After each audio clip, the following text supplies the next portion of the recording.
and talk about the hometown a million miles away. Is the ice still in the river? Are the old folks still the same? And by the way, did she mention my name?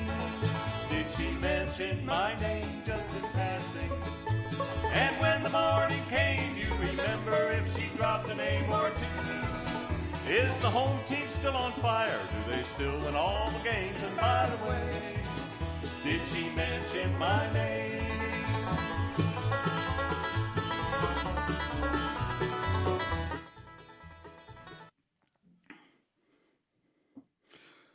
Olá pessoal, estamos aqui ao vivo com a nossa entrevista com o Roger Green. Eu sou César Benzoni da Brazilian Bluegrass Music Association. Quero agradecer demais todo mundo que colaborou aqui, que vai participar aqui com a gente. Eu estou aprendendo a mexer nesse troço. E é isso, queria falar um pouco para vocês da Brazilian Bluegrass Music Association. É um site, bluegrass.com.br, onde vocês podem ter informações sobre bluegrass, saber os professores que dão aula dos instrumentos de bluegrass, banjo, bandolim, violão, violino, etc., dobro. Deixa eu ver aqui onde está o nosso site. É bluegrass.com.br. E também matérias que a gente tem colocado, entrevistas, mais vídeos que serão colocados aqui no nosso canal do YouTube. Então, se você ainda não é inscrito, por favor, inscreve aqui para ajudar a gente a crescer essa comunidade. Temos também um grupo no WhatsApp para quem quer ficar livre de algoritmo e ver o que as pessoas estão falando de bluegrass, conhecer outras pessoas também. Então, no nosso site tem lá o acesso ao grupo de WhatsApp. Então, na nossa entrevista com o Roger Green, eu vou tentar traduzir em tempo real aqui para vocês, para a gente ter uma conversa fluida e legal. O Roger, eu conheci ele em 2018, que foi quando eu cheguei aqui na Irlanda. Só um PS, se tiver algum problema com o áudio, vocês não estiverem ouvindo bem, por favor, comentem aqui e depois eu vou abrir para perguntas também. Então, de novo, eu conheci o Roger em 2018, quando eu cheguei. Eu moro na Irlanda, em Galway, e procurando shows, procurando coisas, eu vi que ia ter um show de bluegrass, vi a foto dele com bandolim, e vi que ele era um ótimo músico de bluegrass, e que fazia parte da Annapolis Bluegrass Band. E eu comecei a pesquisar, falei, nossa, eu preciso ir nesse show para ver esse cara. E a gente começou, ali eu conversei com ele, estava só assistindo, mas aí depois a gente ficou batendo papo e, ficamos grandes amigos. Fizemos show juntos, ele já estava, sei lá, na 10ª viagem dele para Irlanda, não sei, vou confirmar com ele depois. Mas ficamos muito amigos e fizemos uma turnê aqui pela Irlanda o ano passado juntos, violão e bandolim. E demais. Então, a primeira pessoa para esse novo formato de entrevistas, a primeira pessoa que eu pude pensar foi ele, porque é um grande músico, tem grande vivência no bluegrass, grande conhecedor de bluegrass. Então, eu não poderia pensar em outra pessoa que não o Roger. Então, aqui vou chamar o Roger para nossa sala. Welcome to the stage, Roger Green. Boa tarde. Boa tarde. Como vai? Muito bem, muito bem. E você? Good. It's about the extent of my Portuguese. É o máximo do português dele. How is your Saturday going so far? It's pretty good. Honestly, we've actually got a sunny day today. We've gotten a lot of rain the past week or two, and so it's nice to see the sun. It's doing well. I know. Ele falou que o tempo tá ensolarado lá e ultimamente tem chovido. E aqui na Irlanda, here in Ireland, it's been raining a lot, and today is sunny, and we're here indoors. E a gente está aqui na entrevista durante os dias ensolarados. We get started with the first question. Sure. First of all, thanks very much for accepting being here. It's a pleasure to have you here. I couldn't think of anyone else to be the first to be interviewed here in this program. Well, I'm honored, Cesar. Thank you for asking. I hope not to disappoint. You won't. Ele falou que espera não desapontar. Ele não vai. Então, primeira pergunta, como é que você conheceu o bluegrass? How were you in touch with bluegrass? How did I get started?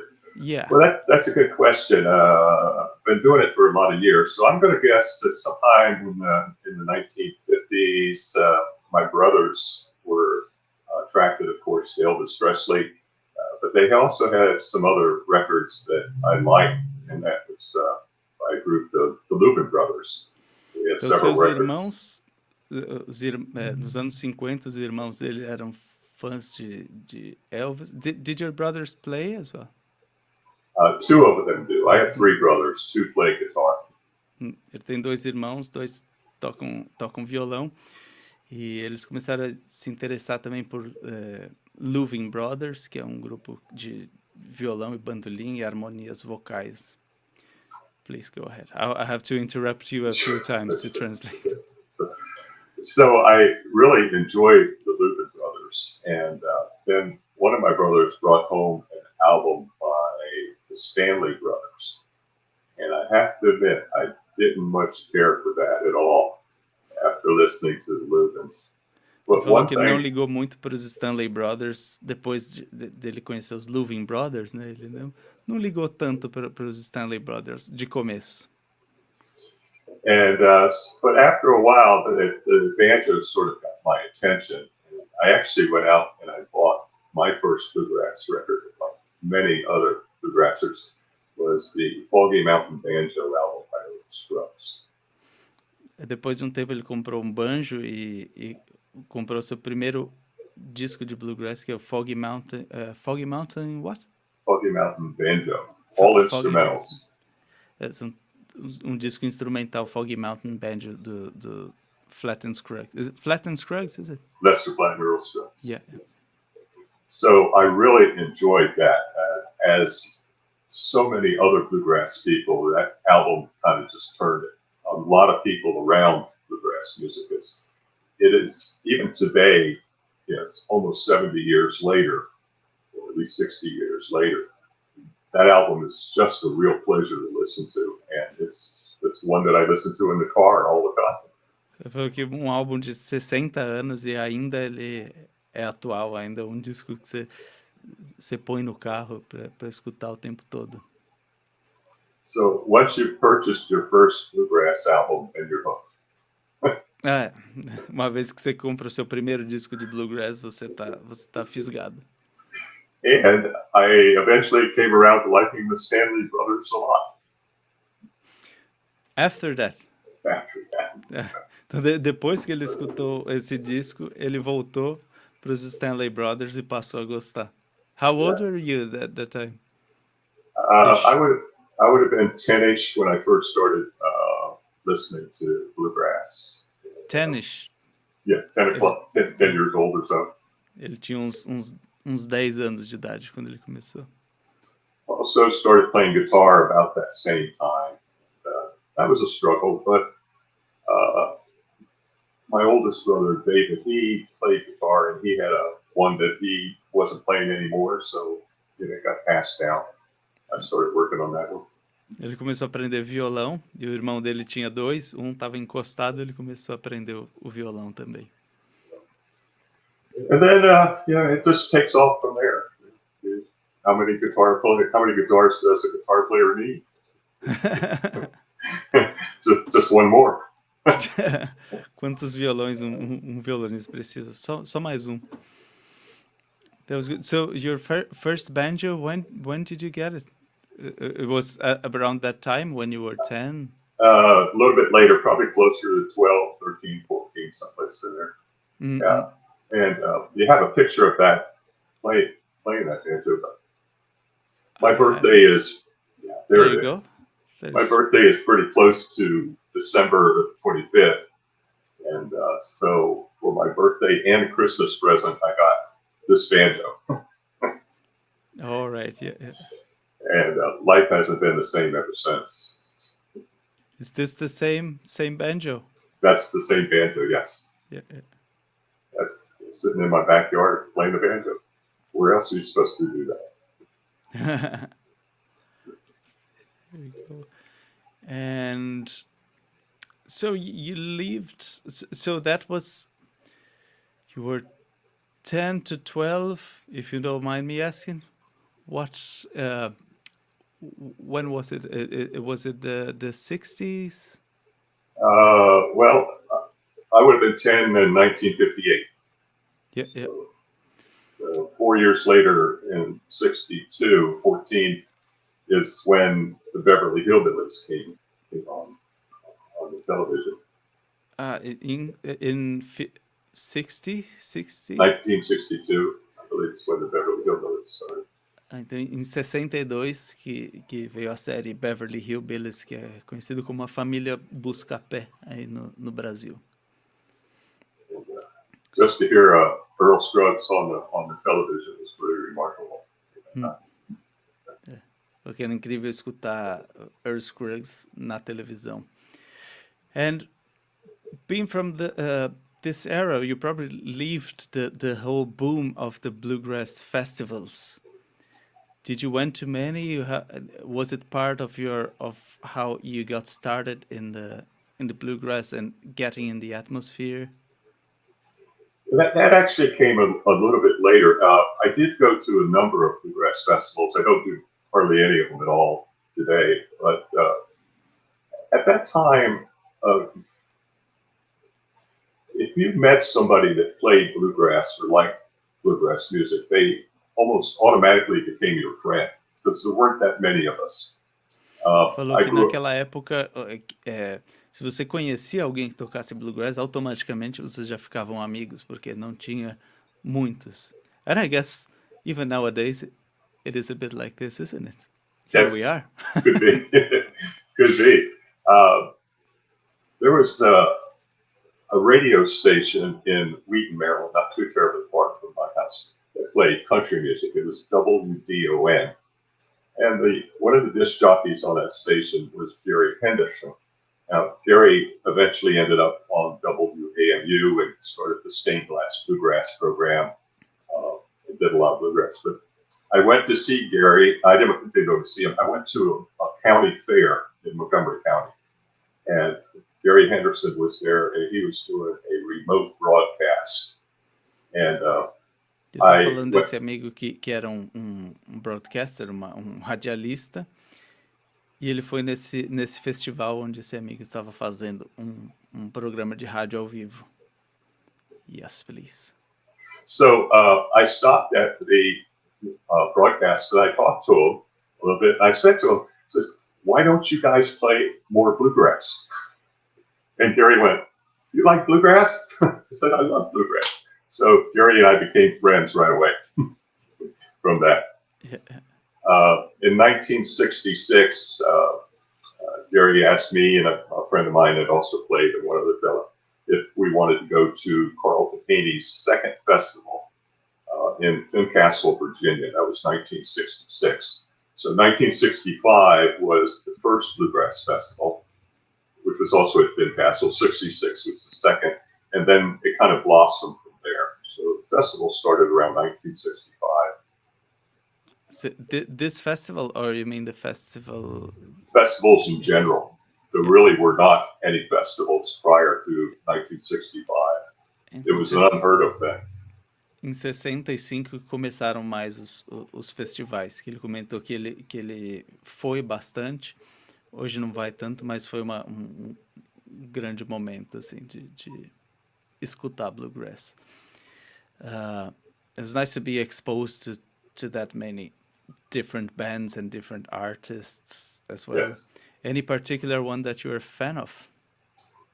At that time, I was always a fan, of course, of Latin Scruggs, and I learned to like the Stanley Brothers and Bill Monroe. But in the local scene, the Country Gentlemen were very popular in the late 60s. Well, they were popular before that, but they played regularly in downtown Washington, D.C., a place called the Shamrock. It was kind of a dive bar of some sort. But I used to go to the Shamrock to see them play almost every week, if I could. Falando da banda que chama Country Gentleman, que é uma banda que, se vocês não conhecem, tem que conhecer, que tocavam bastante, estavam bem ativos naquela época. The Country Gentlemen at that time consisted of John Duffy, Charlie Waller, Eddie Adcock, and Ed Ferris. That was the group. Essa é a banda, esses são os integrantes da banda. They were terrific. And they played at the Carlton Haney Second Festival as well, in 66. So it was good to see that. Yeah. So that was probably my favorite band because it was a local band that I would go see and got to know them. Era uma banda local, né?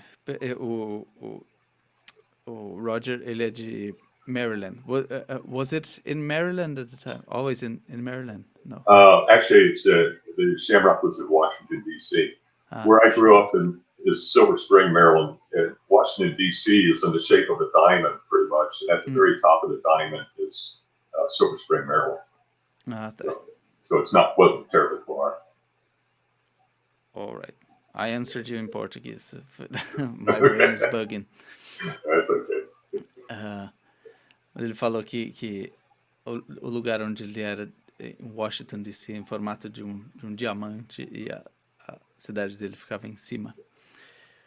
And what about, tell me about your love for Don Reno style playing. I have a photo here, you and Mr. Yes. Don Reno. That's me on the right side there. Don Reno, and next to him on the other side is Alan Honecker. He was my next door neighbor. I don't know if there's this banjo player from Brazil, Gigito. I don't know if he's here watching, but he's, I'd say, the biggest fan in Brazil of Don Reno. Well, I'm sure I'm going to like him. I was able to go see him there at that particular show. My next door neighbor, Mr. Honecker, he drove us down to see them. They were playing at a place called Lake Whippoorwill, which is in Warrenton, Virginia. And I have a bunch of pictures that I took that I can send to you if you can put them up on the website there. But it shows them on stage and a couple of solo pictures of like Red Smiley and Lonnie Reno. So that would have been, I think, I'm guessing around 1962 or 63. Ele falou que tem muitas fotos de 62 e 63 desse... para quem não sabe, o Don Reno é do duo Reno and Smiley. Smiley, that's the way to pronounce? Smiley? Yes, that's correct. Red Smiley. Reno and Smiley. Que também vale a pena muito conhecer. As harmonias são fantásticas, os arranjos, um bluegrass bem tradicional. And let me go here to my questions. When did you start playing? Here I say when did you start playing, but when did you start playing in a band, actually performing and gathering with people? Not only. Probably the 1966, 67 era. As you know, I started off on banjo. Guitar, but then I went to banjo because that's where my love was. And it's a funny thing about Washington, D.C., especially at the time, there were so many banjo players in the area. And I joke about it, as I did with you the other day. I said, you shake a tree and a banjo player would fall out. Ele falou que ele começou a tocar em bandas, assim, em 67, 68. E na área dele tinham muitos banjoístas, né?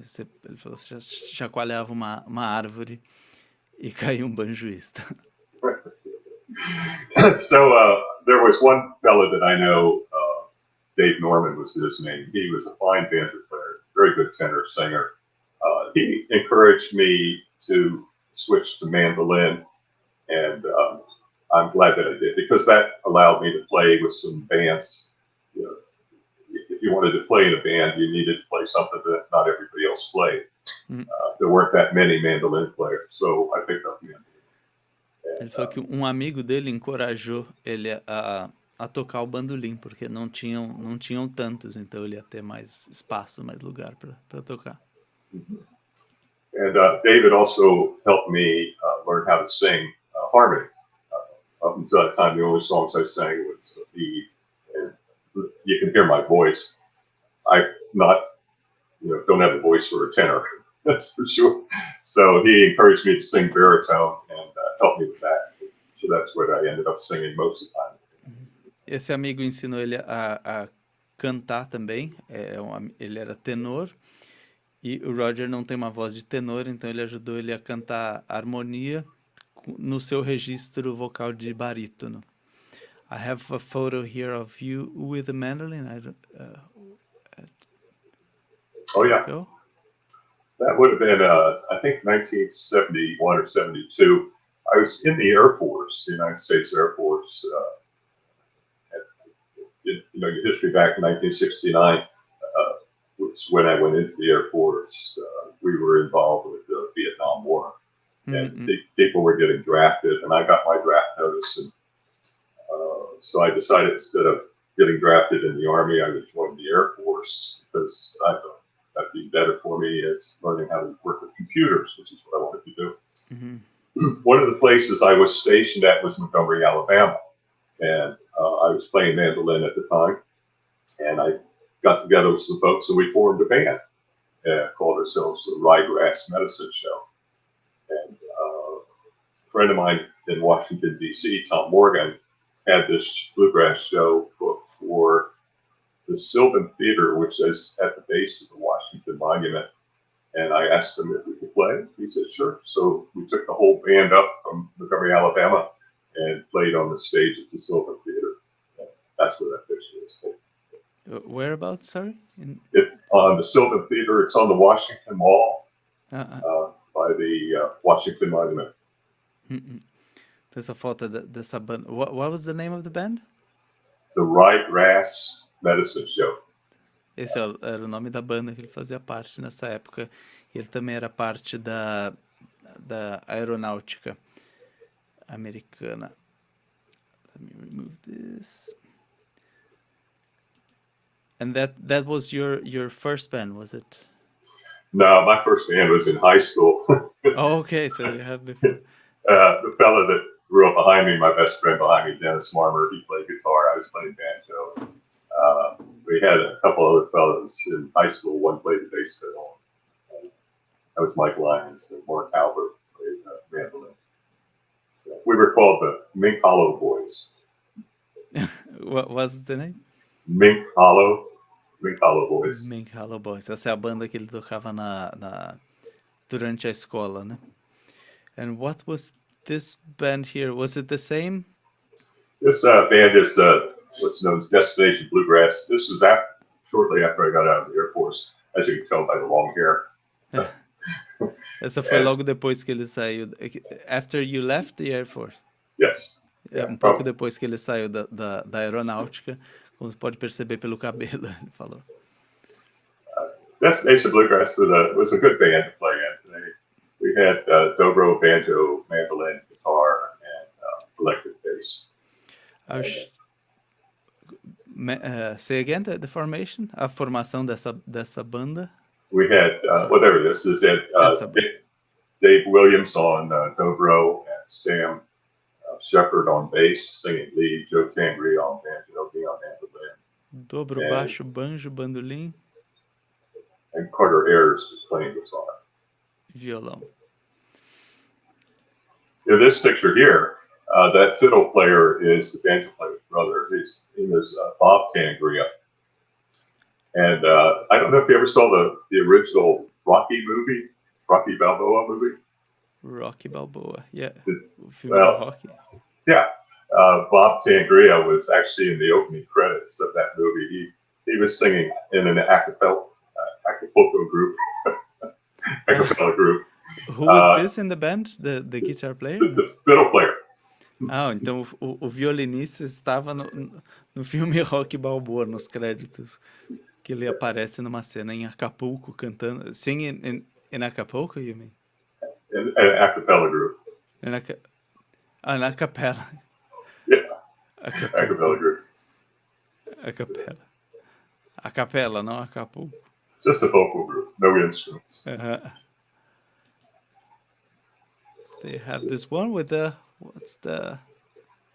This is a group called None of the Above. There is actually another band called None of the Above out there right now. This one was back in well, they've been around for a long time. This was taken probably in 1984. É uma banda de 84 chamada None of the Above. What's the ribbon? That was taken. We went to a fiddlers contest, fiddlers convention is what it's called. But they had multiple categories. They had categories in vocalist, banjo, guitar, mandolin, bass, and a potpourri category, which catches everything.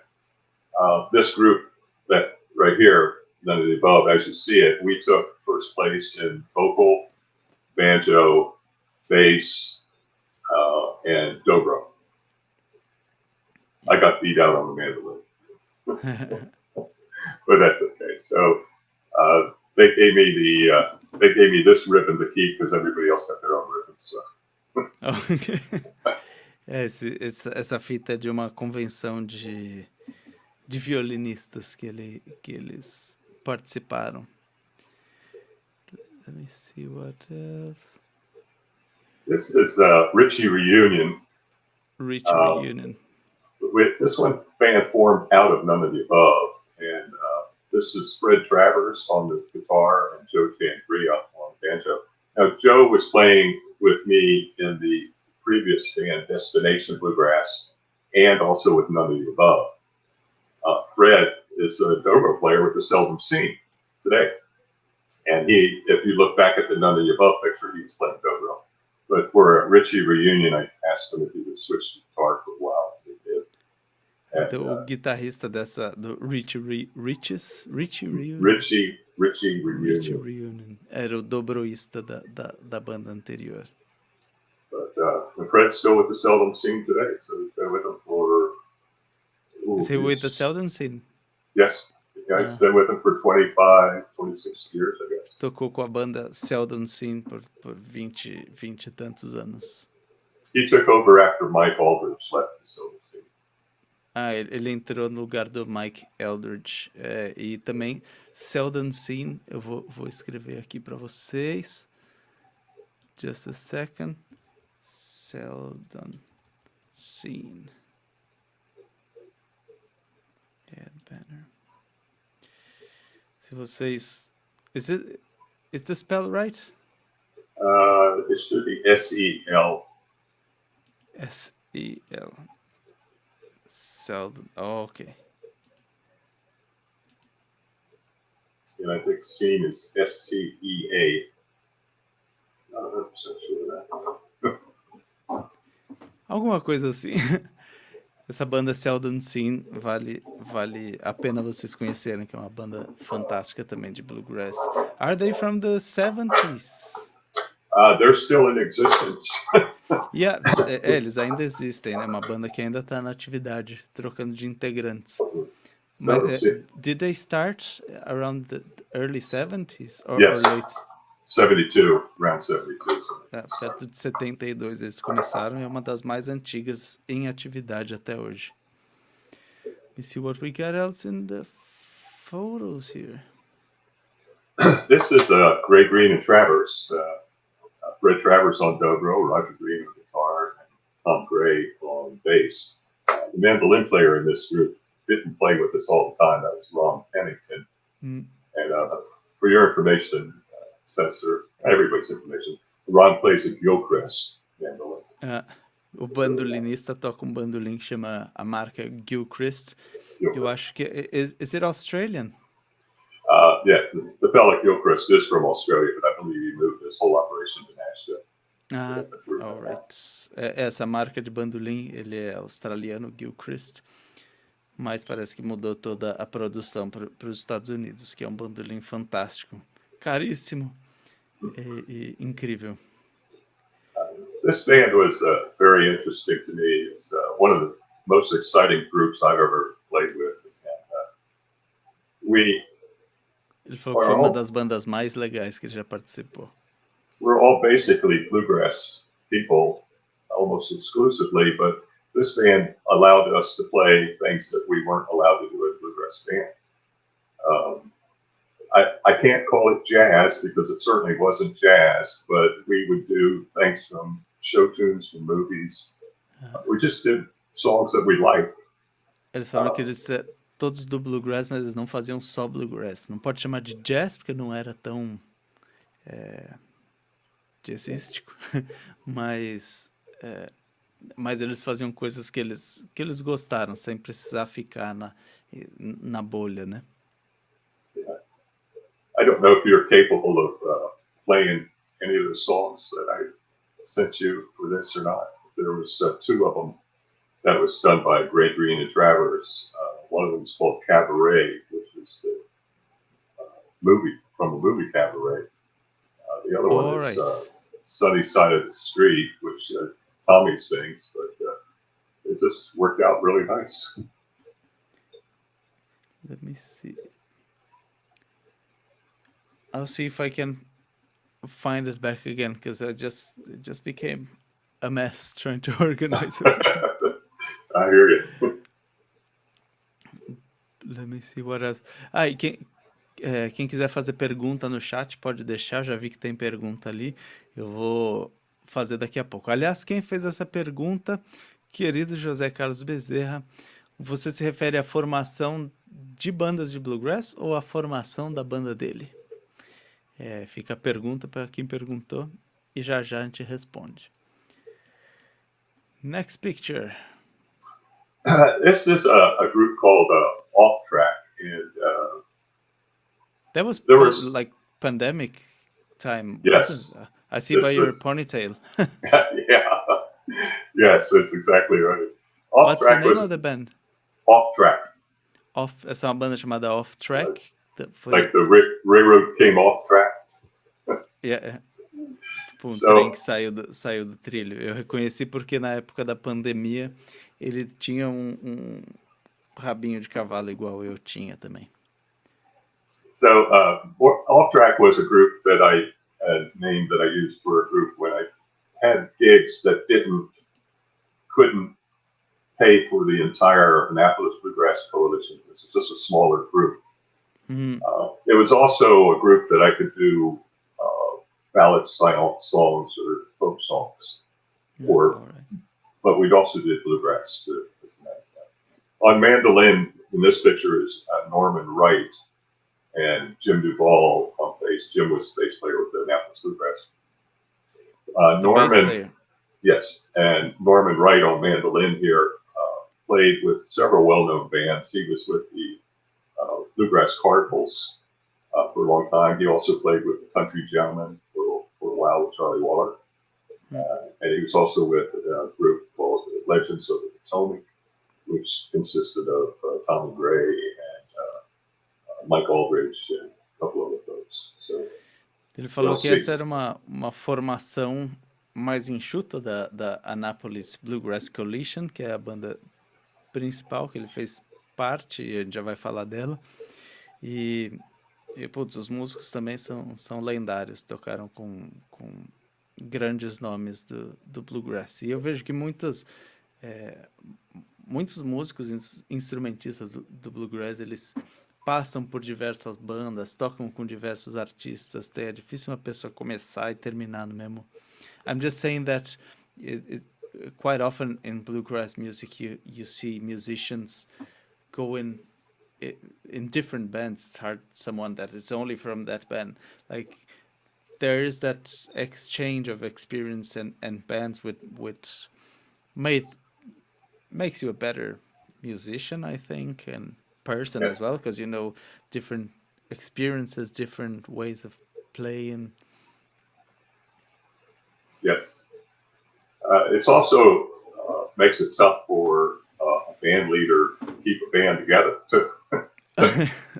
Também essa mesma coisa faz um pouco difícil de os band leaders, né? O líder de banda conseguir conseguir manter a banda junta. So sometimes as a band leader, I go out and get us a nice gig, and then I call everybody and say, can you make this gig? And they may say, no, I got another gig with another band. And I go, so, Porque às vezes é difícil manter o músico. Você pergunta se a pessoa está disponível, ela já tem uma gig com outro músico, né? And let me see here. There you go. When did the Annapolis Bluegrass Coalition started? That was the band that I knew you yes. from. That one actually started in 1999. I wasn't really playing in a band at that time, and but I would have. Em 99, ele não estava em nenhuma banda naquele momento. I would invite different musicians over to the house just to play, and I would, just different people, and everybody would come over and then we'd play some music, and next week I'd invite some more people, but maybe different people. And then after a while, after doing this for several months, it kind of got the same people coming each time. It just kind of formed a band all by itself. There's 4 people. Ele falou que ele recebia pessoas em casa, né, para tocar bluegrass, e de repente começou a ter, as mesmas pessoas começaram a ir mais vezes, então ficou aquele ciclo, e através desse ciclo de amigos, a banda se formou. And the banjo player, Bob Tice, he kept saying, well, my wife plays fiddle. Can she come over and play fiddle? So I said, sure. So she finally came over and played fiddle with us, and then she was part of the band right away. I mean, if you listen to or watch any of the videos, you can see just how talented Sue is on the fiddle. O banjoista perguntou se a esposa poderia vir tocar violino com eles, e ele falou que sim, e ela entrou na banda de imediato.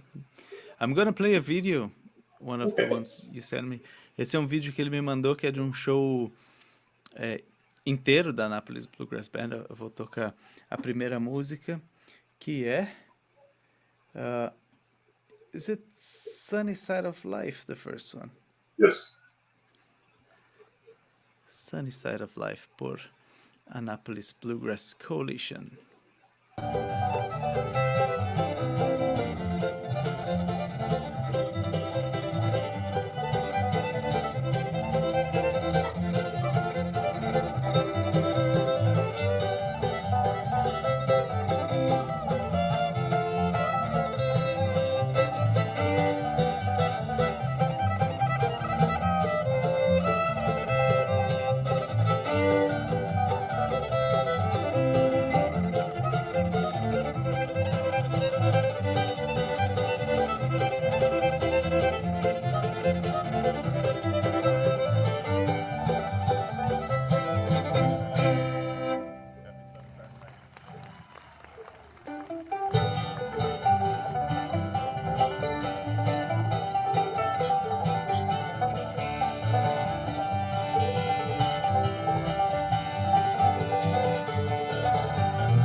There's a sunny side where no hills meet high. There's a road that we must go. There are pleasant dales where the hills and dales where sweet flowers ever grow. Oh, the happy, happy, sunny, sunny, pretty rolling dales where the sweet joy and gladness ever there prevails, where the sunshine lingers long on the hills on the sunny side of life.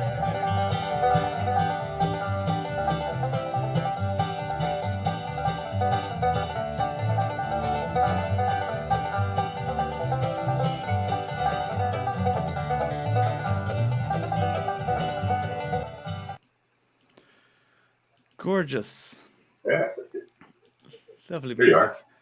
I just have to cut it because we have so much to speak. Sure. Yeah. Tem tanta coisa para falar ainda. Mas a gente estava falando de deixar, achar um jeito de disponibilizar esse material para vocês poderem assistirem o show na íntegra, um show de mais de 1 hora.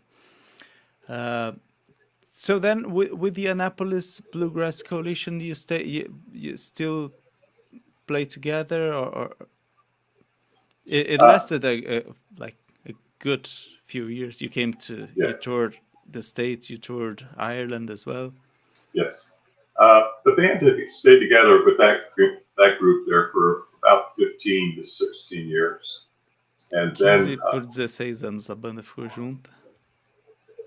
and then the banjo player and fiddle player, Sue and Bob Tice, they had enough of the winters in Maryland. They didn't want to fool with the winter anymore. So they moved to Florida. And Dan Kimball, the mandolin player, he stayed around for about another year, and then he moved to Florida. Ele falou que o banjoista e a violinista, né, que era um casal, eles não conseguiram mais aguentar o inverno de Maryland e foram para Flórida. E who else went to Florida? The mandolin player, Dan Kimball. O bandolinista também, pouco depois, foi para Flórida também.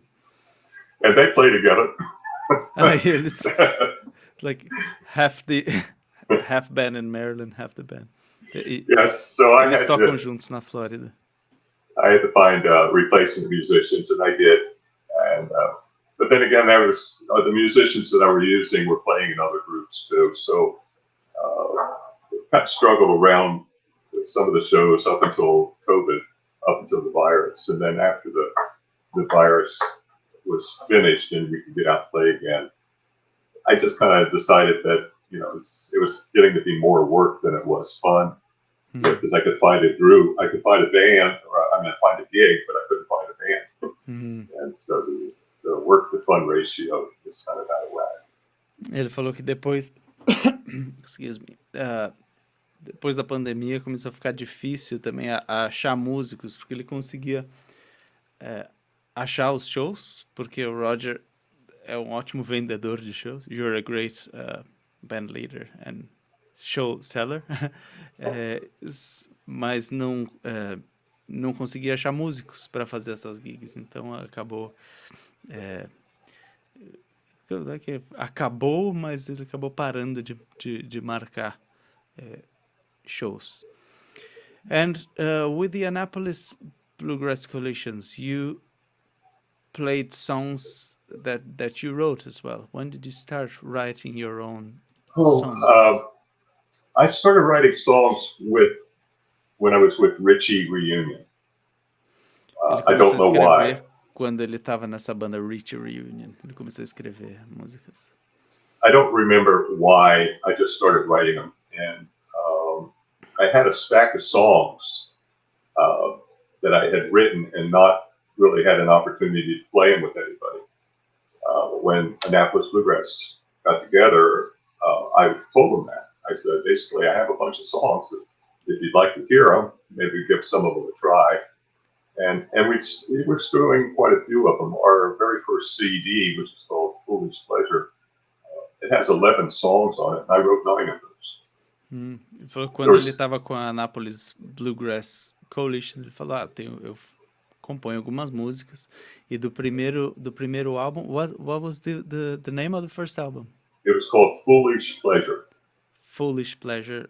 Das 11 músicas, 9 são autorais do Roger.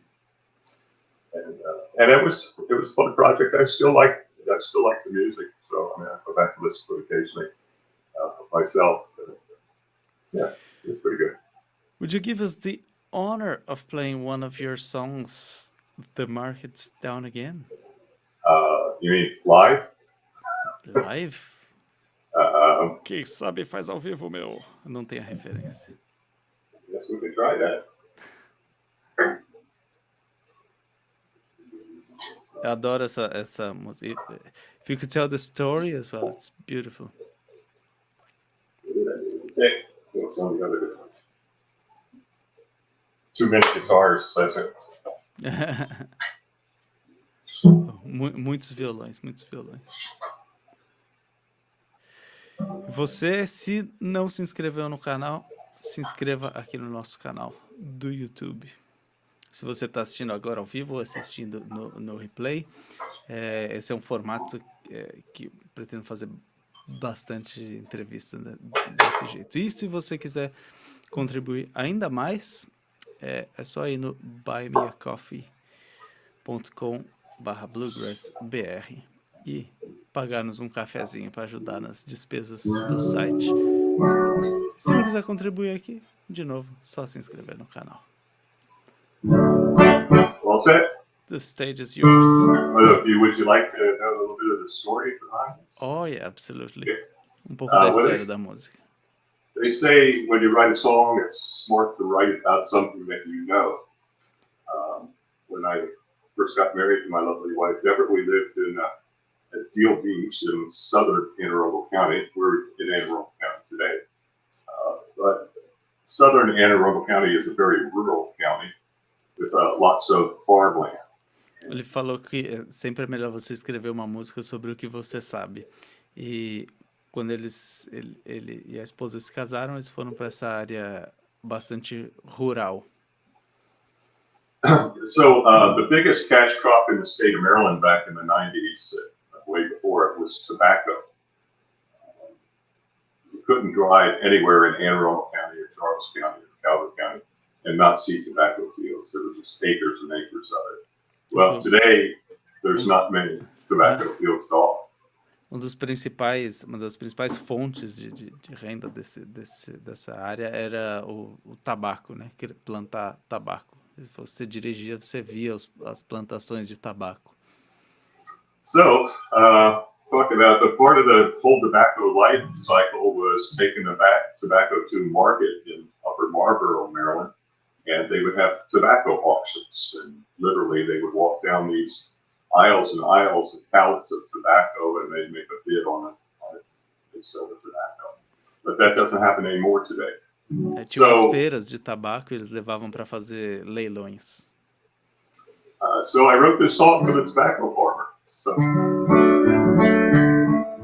tobacco market's down, and he said, a man can hardly earn a life to feed his children and his wife, keep the farm his daddy gave to him.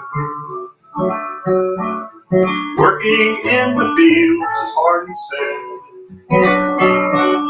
Rise up early in the morning, you work to dusk and a little more. Don't be much when tobacco's down again. Waston's warehouse caught fire last year. The old man died in flames. Town was saved, but the building raised. What's the use? Tobacco's down again. When I'm gone, the farm going flat. My older son don't want this life. Move to town, to the city life. All because the market's down. Tobacco market's down, again he said. Man can hardly earn a life, feed his children and his wife, keep farms down again.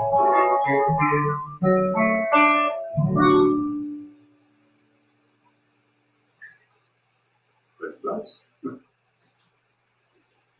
Sorry, my microphone was off. Beautiful music. E é sobre quando o governo passou a proibir essas feiras de tabaco, e isso afetou muitas famílias, afetou a vida das famílias do campo, né? Então é sobre isso a música. Vou dar um jeito de disponibilizar para vocês. Another fun question here, and that's how we met. What made you want to tour Ireland? My wife Deborah and I wanted to take a vacation, and we came to Ireland in 2002. We chose Ireland because we didn't really have any experience in traveling to foreign countries, and we figured it would be easier if we went to some place where they spoke English. Em 2002 eles queriam fazer uma viagem, ele e a esposa, e a Irlanda é um país, eles não costumavam fazer viagens para fora do país, então a Irlanda, pelo menos, fala-se inglês, né? So when we got here, we found out that the Irish don't speak English either.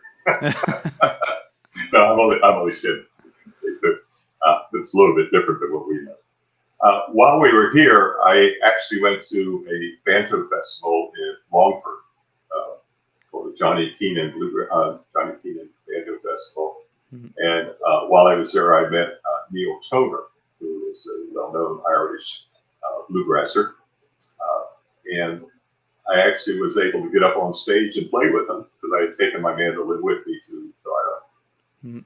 And I talked with Neil and asked him specifically if he thought my band would be welcome, my bluegrass band would be welcome in Ireland. He was very enthusiastic and encouraging and invited me and said, yes, you should do that. I did. The next year, I got really busy and I found us enough places to play. We saved up money from all of our other gigs with the band so I could pay for the band to get over there. And it worked out really well because what we did, we had 5 people in the band, Bob and Sue Tice are husband and wife. So we had 4 couples basically. We all brought our spouses. And I arranged for all of the gigs. I arranged for all the bed and breakfasts we stayed at. And I arranged for 4 cars. So we found that was the smartest thing to do, that when we got to Ireland, everybody had their own car. And all I had to do was say, be here at this place at such and such a time. Mm-hmm. And that's when the gig was. Worked out really well. Ele falou que, então, nesse primeiro ano que ele veio, ele foi num festival de banjo e conheceu um banjoista de bluegrass que convidou o Roger para tocar com eles uma música no bandolim. Ele tocou e ele perguntou se achava que ia ter saída, se ele conseguiria trazer a banda para alguns festivais, para shows, enfim. E esse amigo falou que sim. E ele conseguiu no próximo ano e fechou bastante show, conseguiu fechar com vieram os integrantes com os cônjuges, então conseguiu fazer também meio que umas férias juntos. E enquanto eles iam economizando nas gigs nos Estados Unidos, eles conseguiram pagar toda a banda aqui. How many gigs did you do that time around ish? Most of the times we came over for 10 to 14 days, and of that we would generally end up with maybe 10 gigs. Assim, por volta de 10 shows por cada turnê. Our objective was to break even financially, and we actually did all except maybe one tour. But when I say that, the tours are paid for by the money that we earned at gigs in the United States.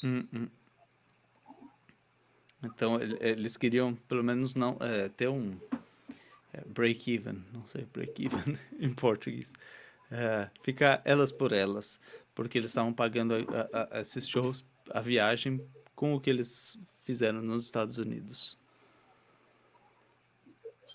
One of the things that's interesting, and it may be of interest to those in Brazil, is I tried to follow the same format in Ireland as I did in the United States. With Annapolis Bluegrass, we almost never ever played in bars or pubs. The vast majority of shows that I do here are concerts and many of them would have been during the summer, what we call summer in parks. And those shows are family-oriented shows, which is what we like, because we can bring our children to them. Ele falou que eles não faziam muitos pubs, muitos bares nos Estados Unidos, faziam mais festivais de verão. É uma coisa bem família, assim, durante o dia, coisa com crianças, enfim. So when I came to Ireland or started booking shows in Ireland, I tried to do the same thing. And I found that if I made contact with their cultural and arts programs, which just about every town or village has some kind of culture or arts program there. I found that most of the places that we could play, again, were not bars. They were concerts of some sort. It took a lot of effort because in 2002, 3, 4, 5, we didn't really have much in the way of email. We certainly didn't have much in the way of cell phones. So I had one person tell me, he says, we were having trouble communicating, and she says, well, do you do Skype? And I said, no, but I take aspirin occasionally. So, but I didn't know what Skype was, but eventually we figured it out, and it became a little bit easier. Falou que era uma época sem e-mails, né? Sem outros meios de comunicação, mas eles conseguiram Skype na época para fazer, para conseguir fazer esses contatos de show. Eles procuraram centros culturais, em vez de tentar ir para bares assim, que aqui não tem tantos festivais de verão como tem nos Estados Unidos, festival ao ar livre, né? Então ele foi para esses centros culturais que a gente tem qualquer vila, qualquer povoado, assim, você tem um art center que chamam aqui. One of the things that I was really proud of is in Ireland, I was able to open up new venues to bluegrass where they had never had bluegrass. In fact, they didn't even know what it was. Like the university. Like the university in Galway, which we played there 3 times, which is pretty remarkable. Falou que ele tem muito orgulho de ter aberto portas em lugares na Irlanda que nunca tinham recebido bluegrass e passaram a receber, assim como a universidade daqui de Galway. Eles fizeram 3 shows na universidade. So we did that, and as a result, we got to travel around the country a lot. We saw an awful lot of things there. We never did play a show in Northern Ireland, but we came pretty close to it. Played areas close to Northern Ireland, but mostly it was Republic. Close to what? We were close to Northern Ireland, but we've always played in Republic. Ah, sim. Sempre tocaram na República da Irlanda, nunca na Irlanda do Norte. E ano passado a gente tocou junto, together, we played the Westport Bluegrass Festival. Yes. A gente tocou o Westport Bluegrass Festival juntos na nossa turnê. Que até tem matéria aqui no site sobre o Westport Bluegrass Festival, que vai ser daqui a algumas semanas, a edição de 2023. Now getting a little bit more technical in terms of instruments. Okay. Will you show us and tell us a bit more about your lovely Gibson mandolin? Okay, I'm glad to. There we go. Ele tem esse bandolim que sou apaixonado, que é uma sonoridade incrível. Ele tem um tampo leve, assim, é um instrumento super leve. Starting to show some wear and tear, though. Starting to show some wear and tear. This is it's a 1948 Gibson F5 mandolin. 1948, Gibson F5. And I purchased this from Joe Val. Do you know who Joe Val is? Have you heard of him? No. Joe Val was a mandolin player, tenor singer. He lived in the Boston area of Massachusetts, a little further north of us. He was a high tenor singer that sang as high as Bill Monroe. Ele comprou de um bandolinista e cantor tenor que cantava tão agudo quanto Bill Monroe. And they actually have Joe passed away a number of years ago, and they have a Joe Val festival for the year in the Boston area. So he's still going strong. Mm-hmm. And this particular mandolin, I'm pretty sure this, Joe recorded an album with a group called the Charles River Valley Boys. It's called Beetle Country. It came out in the 60s, late 60s. and it was all Beatles songs that were done in bluegrass, which is pretty remarkable at the time. So that's this mandolin. With this mandolin? This one, yes. What was his name? Joe Val, V-A-L. Joe Val. Joe Val. De quem ele comprou esse bandolim e tem um disco inteiro que foi gravado com esse bandolim, músicas dos Beatles em bluegrass. Now, one thing I can tell you about this mandolin has been heavily modified since I purchased it. Esse bandolim foi bastante modificado desde que ele comprou. Já passamos mais de 1 hora de live, hein? Sorry, we're more than 1 hour with this live. It's great. Okay, well, I'm going to end it up at you too. This mandolin had more black lacquer on it than any instrument I've ever seen. And it was at least 1/8 of an inch thick. And, tinha muito lacquer, acabamento de lacquer nesse bandolim. So I ended up taking off all of the finish. We took it down to bare wood and did some other things to it. Then it was time to put it all back together. John Paganoni, I don't know if you've heard of Paganoni. John actually, he did the staining for us because this part here in the sunburst around the edges was all black. But he made it a nice warm brown sunburst. Ah, nice. Então ele tirou todo esse lacre que ele falou que era bem grosso, deixou pura madeira. E depois um amigo luthier também deu o acabamento sunburst. So it's been a good friend to me. Played it a number of years, that's for sure. I don't play mandolin nearly as much anymore. I should.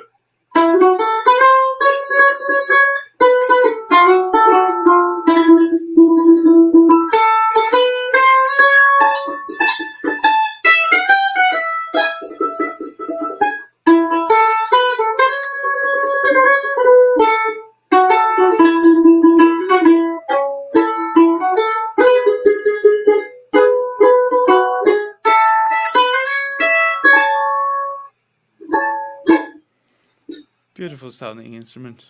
It's a good one. Yeah. Se alguém tiver perguntas, agora é a hora para fazer perguntas, porque daqui a pouco eu vou pedir para o Roger fazer um lick, ensinar para vocês um lick de bandolim. Então essa é a hora. That's the time for questions. And we have a question here from José Carlos asking about the formation of bluegrass bands. If it was always like we said before, like the mandolin, the guitar, the bass, like the formations you were saying about your bands, or if it was changing with the time. Well, there's always changes in the time, but there were changes even in the older days too. The traditional instruments for bluegrass have always been banjo, guitar, bass, and mandolin, or fiddle. And there's 5 pieces there. Ele falou que as bandas tradicionais, ele falou que mudança sempre tem, até nas mais antigas, a formação clássica de bluegrass sempre foi o banjo, bandolim, baixo, banjo, violão e o violino. Okay. And then with Latin Scruggs, they added another instrument, the dobro. Com os Flat and Scruggs, eles introduziram um novo instrumento, que era o dobro. Was it Josh Graves? Josh Graves on the dobro. Yes, Josh Graves era o dobroísta. And then, unbeknownst to a lot of people, they didn't pay too much attention to it. When Jimmy Martin was doing a lot of recording, he actually added a snare drum. O Jimmy Martin adicionou uma caixa de bateria também ao som dele. So, Jose, it does change, and shortly after that, later into the 60s, when the Oscar brothers became so popular, they started changing their instruments to electrified instruments. Same instruments, but they had pickups on them. But with Bobby Osborne. With Bobby Osborne and Sonny, and the bass went to electric bass, and the guitar was also plugged in. There was a reason for it, and the Osborne brothers got a lot of flack from the bluegrass community for doing so. A lot of pushback, a lot of flack for doing that. But because until then it was all mics, all acoustic, one microphone, well, not necessarily one microphone, but all acoustic instruments. Ele falou que com os Osborne Brothers, principalmente, eles começaram a usar instrumentos elétricos, não necessariamente baixo elétrico, mas eletrificados com pickups, e não só com microfone. E isso, claro, teve na época, para gente mais purista, teve uma repercussão um pouco negativa.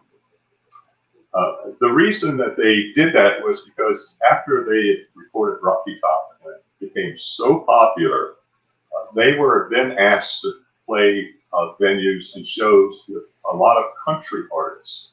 And the country artists were all electric. So if they followed a country band that was all electric with their acoustic instruments, it was just so low key afterwards that the audience was losing interest. Hard to follow. Hard to follow. So they electrified so that they could compete with the groups that they played on stage with. It made sense when you think about it. Ele falou que eles passaram a fazer isso porque a música Rocky Top ficou muito famosa. Se não conhece, foi um hit do bluegrass. E aí eles passaram a tocar com os principais artistas, né, da música country. Só que a música country tinha instrumentos elétricos, bateria, baixo elétrico, amplificadores. E aí ficava difícil para eles competirem com o som, com esse som só com instrumentos acústicos. Então eles resolveram eletrificar para poder ficar nivelado em termos de volume, né, em termos de pegada. And then even Ricky Skaggs would occasionally, and the Whites, they had a piano that was added to bluegrass. What? Say again? Ricky Skaggs, he started playing some music with a fellow named Bruce Hornsby. Bruce Hornsby was a piano player. Oh, yeah. O Ricky Skaggs fez começou a tocar, fez um disco com Bruce Hornsby, aquela música That's Just the Way It Is, no piano. And then, in addition to that, J.D. Crowe in the New South, when Keith Whitley was with them, they occasionally had a steel guitar player come in and play or sit in with them on some of the records because Keith Whitley really liked country music. Então o J.D. Crowe também usou uma época steel guitar. So we have those experimentations and instruments that were added, even like in the sound of Nitty Gritty Dirt Band, but still like the classic formation. It's still the big fifth, the big six, 5 or 6, yes. And but yeah, we have another question here. Hope that helps, Jose.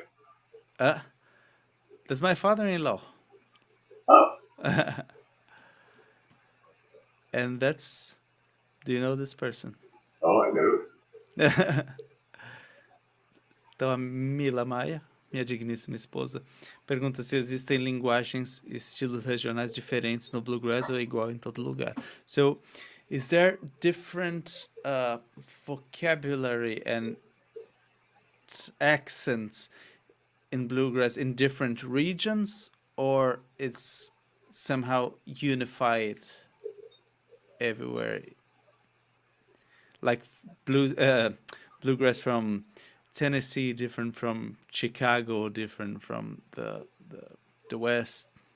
Yes, there are regions. Although that today it's not as defined as it was a few years back. There was West Coast bluegrass and there was East Coast bluegrass.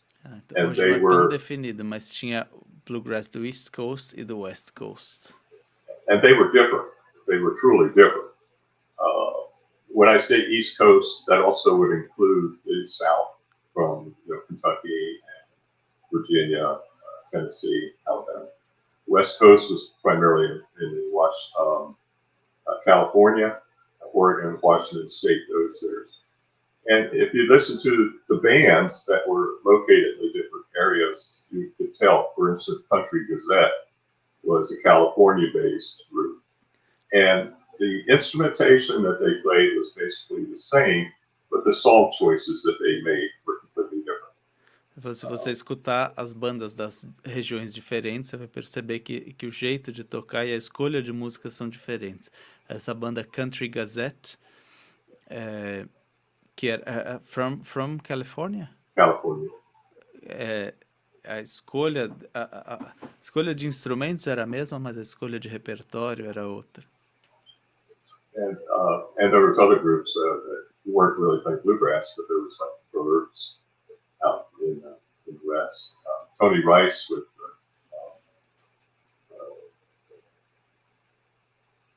mandolin player, the dog.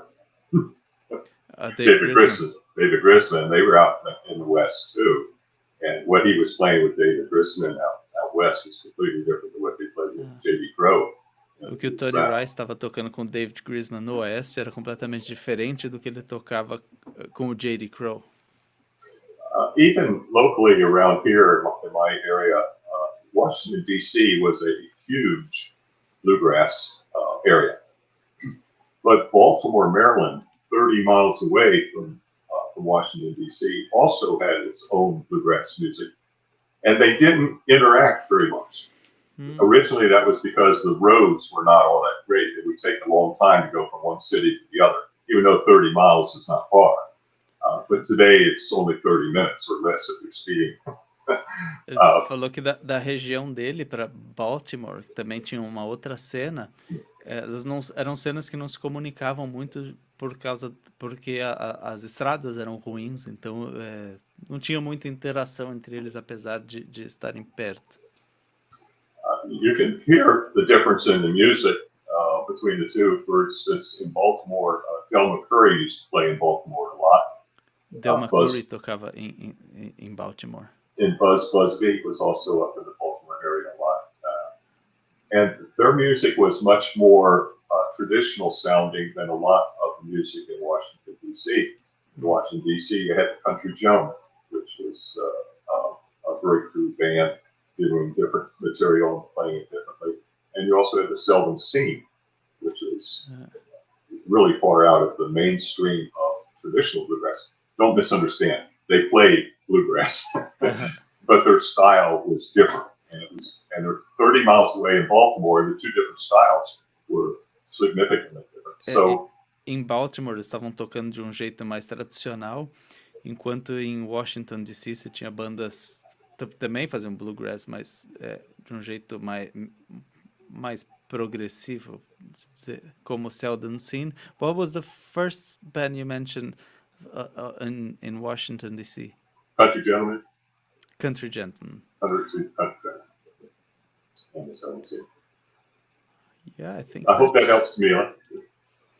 It does. Let me see. There's another question by someone you might know.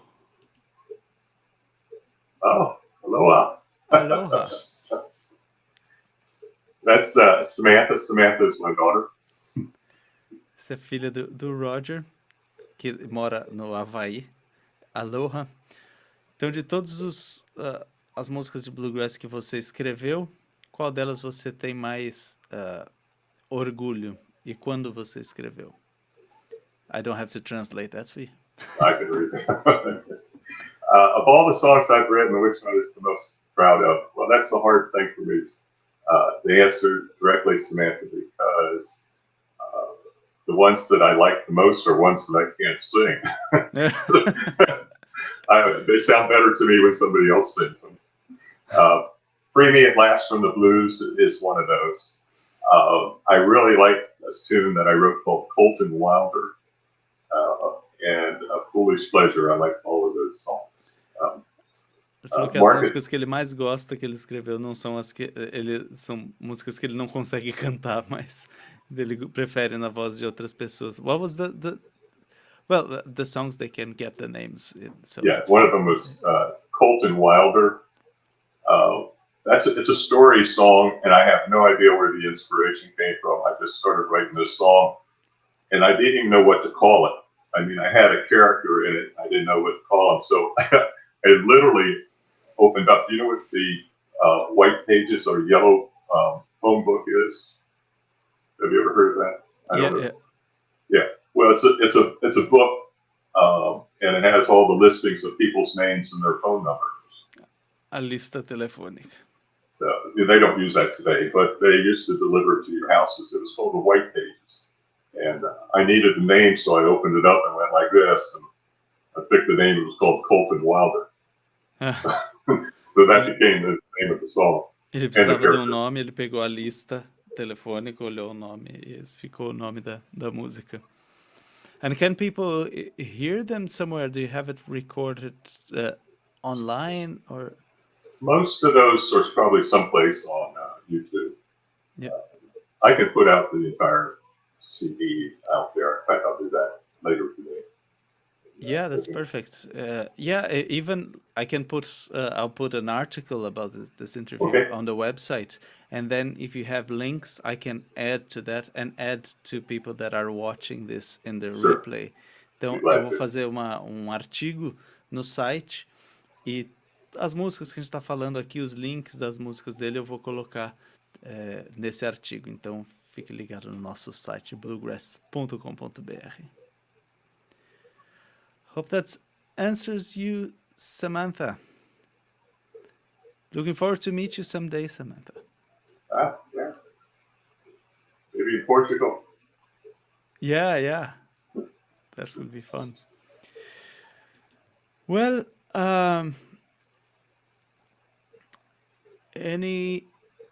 we can go for your mandolin riff. Oh, gonna make me do that, huh? Eu pedi pro Roger preparar um riff de bandolim para ensinar para vocês. Cesar had asked me to come up with some kind of hot lick, and I'm kind of out of hot licks these days. So, but there was a thing that last time Cesar and I got together, we were trying to work out an ending for a song of some sort. So I was teaching him a lick that I had learned from my friend Dave Norman years and years ago. And it would be at the very ending of the song. So let's see if we can do something like that. So it's like... Seria lick para o final de música. Can you go a bit towards your... Yeah, that's it. How's that? Yeah, that's perfect. So you end up with a...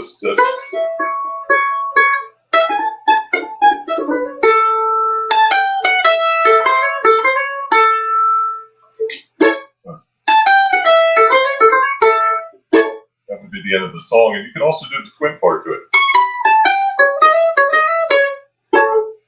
So you got your mandolin there, Cesar?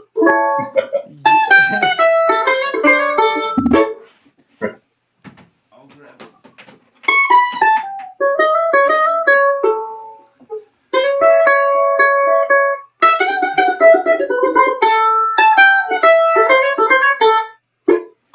We probably can't do at the same time, but...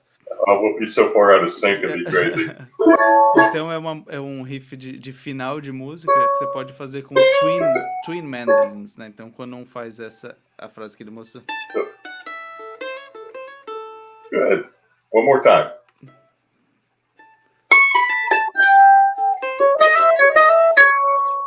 Sounds pretty good, huh? One more time. Não ficou em sync, mas deu para entender o efeito, né? 1, 2, 3, go.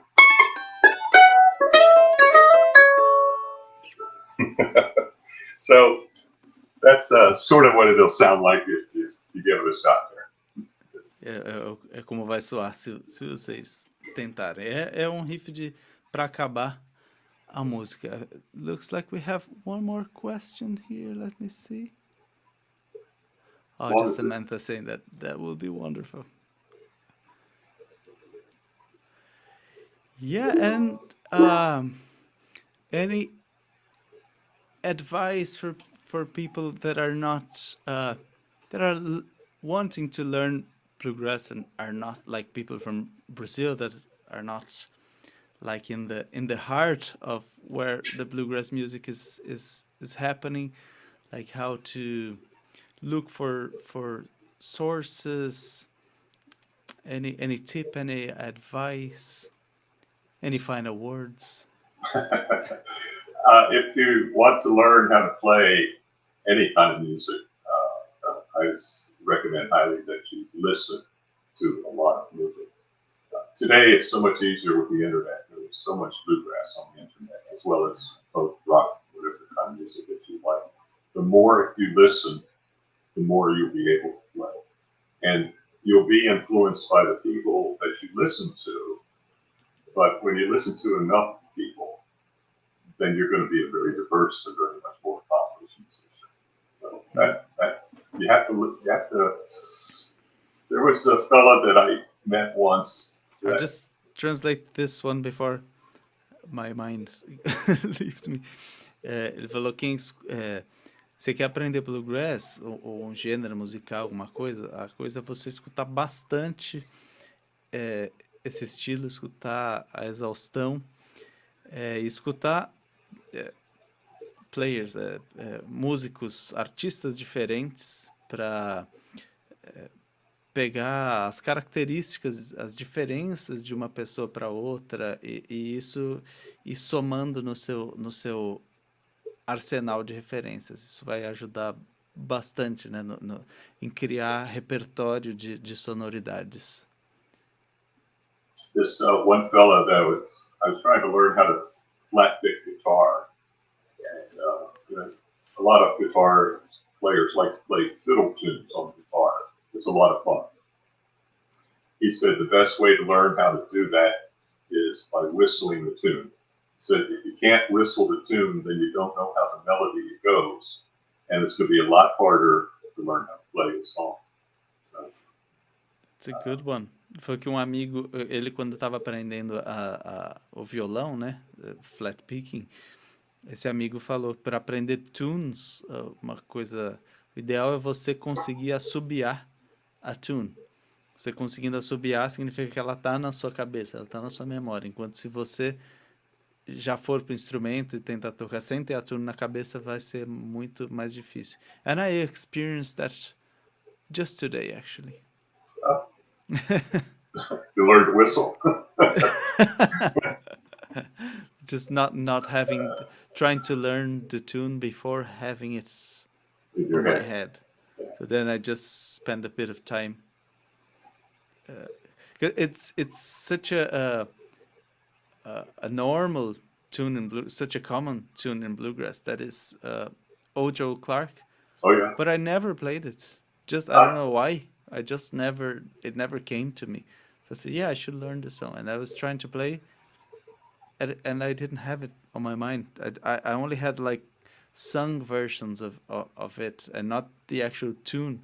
I said, let me go for just the tune, just the melody, and get it. Porque hoje eu estava tentando pegar Ojo Clark, que é uma tune bem conhecida, bem popular mesmo de bluegrass, mas por acaso eu nunca tinha pego e eu não tinha ela na cabeça, então eu estava penando até que eu parei, fiquei escutando, decorando a melodia até aí depois passar para o violão. There's a terrific version of Old Joe Clark. It's one of my first exposures to twin sounding instruments, and that was by Billy Baker on fiddle and Bill Keith on the banjo. And they played Old Joe Clark. Bill Keith no banjo and Bill Keith on banjo and Billy Baker on fiddle. Billy Baker no violino. I think Billy Baker was Kenny Baker's cousin. Primo do Kenny Baker, famoso violinista de bluegrass também. But they recorded Old Joe Clark as a twin. In other words, fiddle was playing lead and banjo was playing tenor. And I'm going, well, that's something. Really nice. Eles gravaram Old Joe Clark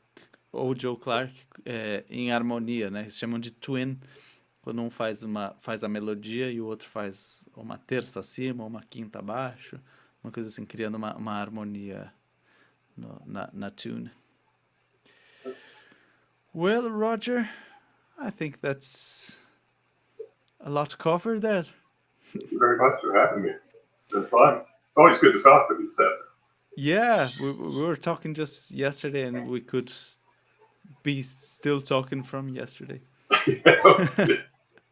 Yes, indeed. Did you tell everybody how we met? Yeah. I told them at the start, Uh-huh.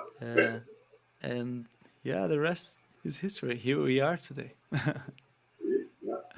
So, Thanks very much for accepting doing that and contributing to bluegrass in Brazil, and people like that are into knowing more about the genre.